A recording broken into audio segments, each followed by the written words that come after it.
Paano nga ba alagaan ng 45-day-old chickens?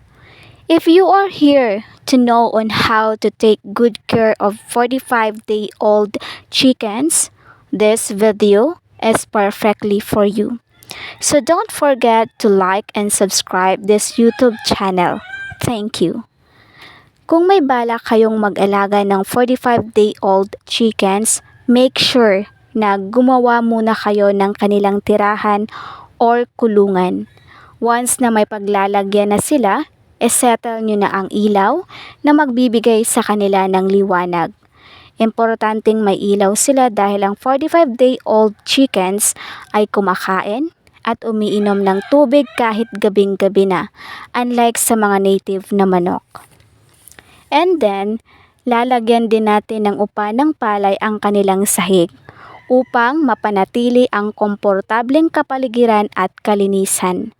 Once na maayos na ang kanilang paglalagyan, ilalagay na rin natin ang kanilang pagkain at tubig.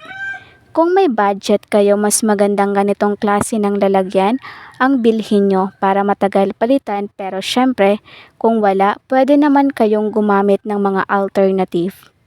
Once na ready na ang lahat, pwede na natin ilagay ang ating mga 45-day-old chickens. At sa pagbili, kailangan piliin nyo yung magandang klase ng 45-day-old chickens. Dapat malusog at maliksi. Malaki rin kasi ang impact kapag malusog at maliksing 45-day-old chickens ang pipiliin nyo. Siguradong lalaki sila at hindi mamamatay. Kung wala kayong ideya saan pwedeng bumili ng 45-day-old chickens, mabibili lang po ito sa Agrivet. 50 pesos each ang bili namin dito. I don't know lang sa ibang lugar.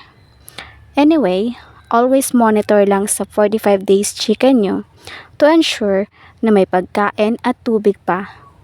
For now, nasa 7 day na sila rito. That's all.